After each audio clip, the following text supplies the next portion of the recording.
What if the most powerful general in the world disciplined, undefeated? Fear could be controlled without a single threat or command. What if his downfall didn't come from an enemy, but from a craving so pleasurable that resistance simply stopped existing? This is the paradox behind Cleopatra. She didn't overpower Mark Antony. She rewired his desires. Mark Antony was Rome's hammer-strict, duty-driven, and shaped by war. His whole identity was built on discipline and political obligation. But underneath that armor was a man exhausted by endless battles, Senate manipulations, and Rome's cold, rigid expectations. Cleopatra saw something the Roman Senate never did. Antony didn't want more power. He wanted relief. He wanted reward.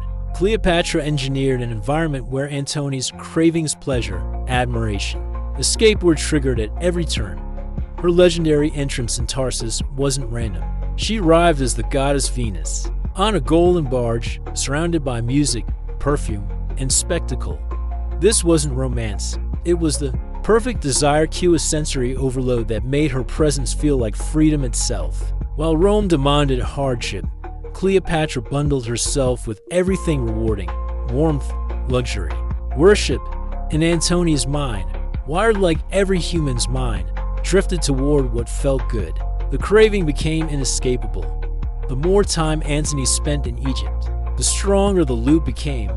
Cleopatra gives, pleasure gives, fulfillment gives, return to Cleopatra. Meanwhile, Rome offered the opposite loop. Rome gives, stress gives, obligation gives, misery.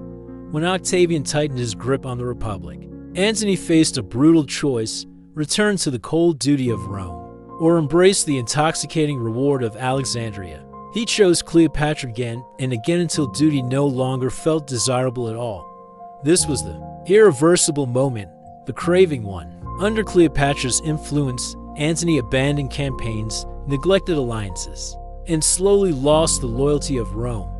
The Senate framed him as bewitched, controlled not by logic, but by desire. And in truth, the habit loop was already set. Pleasure had become his compass. When war finally erupted between Octavian and the lovers, Antony fought with a divided heart. He had forfeited Rome long before the final battle. His addiction to the reward Cleopatra provided had reshaped his destiny. When Egypt fell, he chose death over a world without her, closing the loop permanently. Cleopatra didn't conquer Antony through force. She conquered him through craving. The law states that cravings drive behavior, not logic, not goals, not discipline. Cleopatra used this law by making herself the most rewarding option in an craving-driven loop.